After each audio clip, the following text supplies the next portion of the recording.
name is Keevin Ryder. I'm Stoney Nakota. My mom was blood from the Gainai tribe. Uh, I'm a First Nations artist from the Bearspaw Nation. I, uh, I'm a self-taught artist a lot of my artwork is through dreams or visions, and mostly animals with a native theme to it. My inspirations come from the animals, the land, and children. Children are really the ones that have that open spirit that helps me achieve what I'm doing right now. Like trying to get my stories across. So I tell a lot of stories in my painting. Simple as, the buffalo, what it means to us. And all the animals have their part in our circle of life. So yeah, I'm Ryder Native Art. So you can look me up.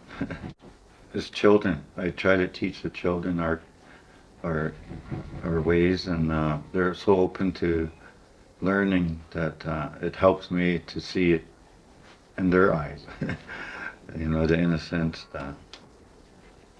the way they experience life is kind of like a teaching for me, because I tell them too, no matter how old you get, you're still learning.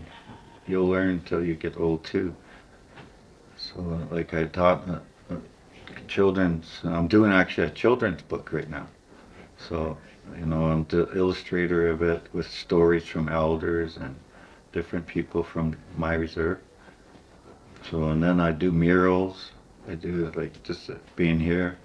I got offered 2 murals, so I'm trying to work that into my scheduling and with the coloring book. I mean, not coloring, with a children's story, and getting ready for Stampede. And all of June, I'm totally booked for Native Awareness Month.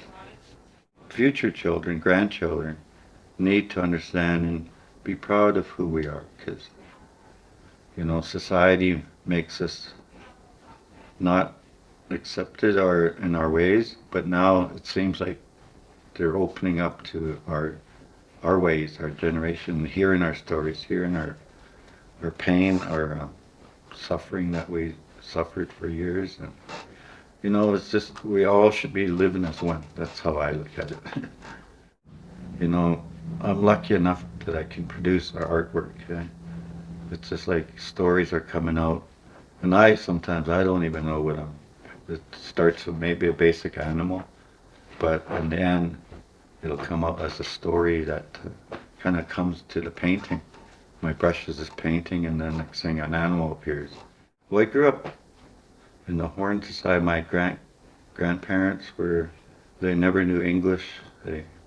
So I was lucky enough to experience that, and then it went away when I went to school. So it was like they're trying to take away the native or whatever, native religion, I guess. So it's good now that it's coming back, and our future children starting to understand where we're coming from, like as a human person, human being, I guess. So we're hoping, like with storybooks and my artwork, people ask questions, especially the children, because they'll see me doing a mural or something, and they're asking me, "What's that?" or "What are you doing?" or "How do you start becoming an artist?" Because these children, they're artists already. They just gotta push them, eh? Should give them the tools. They'll learn. Family, the family was always there. Mom, dad, grandparents, uncles, aunts. And they would always supported me in everything that I tried to do or did do. There was no negativity. That's why I was lucky in that sense today. So, you know, I had one, and I wanted the colors of the orange and yellows and reds. So I started thinking, well, as a young man, I would always have these dreams of being a warrior, and a painting I had done earlier you know, it's my signature piece actually. It's called Guardian of the Village. Warrior left as a young man. Having earned all his feathers, he came back to the village to become the guardian of that village.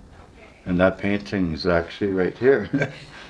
So that's one of my first pieces that kind of got me going in the art marketing, just getting myself out there.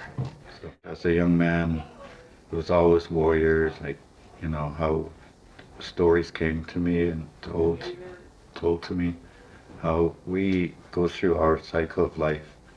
Children, young adult, and then adult, and an elder, a grandparent or whatever. But we're always learning. We got our place in the circle. Well, to me, it seems like we need to learn and listen to our ways, not judge or belittle, I guess, or you know, we all have our religion. We all pray to Creator. So I'm thinking, you know, to learn to accept our ways, like the native way. Like we do sun dances still, and we do sweats, and just the different ceremonies that we all grow up learning to do, and some our children don't know the ceremonies yet. So hoping that they'll start learning more and getting the people out to learn more about the sacred ways, the sacred circle, the life cycle. It all kind of comes together. We gotta get our children out there, experience life, you know, instead, like where I'm from, we're kind of behind, you know, like jobs, you know, just mainstream, we're way behind. And the ones that kind of are educated, they kind of leave the reserve kind of thing. They go on to better without giving back, I guess. I don't know. But some of us are here still trying to help the children. So I think that's part of trying to be a mainstream and showcase our stuff, that our our love of life and creator. Sometimes because of life in general, you're depressed, you're hurt, you're like missing people that are gone, and so art really makes your heart pure, or not pure, but whole again. It gives you um, the spirit, I guess. That's how I think. Oh, never give up. That's the thing, I think. Never give up. Or, you know, how many times I almost gave up on painting, artwork, or just schooling, life. You know, we go through all our emotions, and that's the main thing is never give up, because you can do it. If that guy can do it, that guy can do it, you can do it. That's how I think.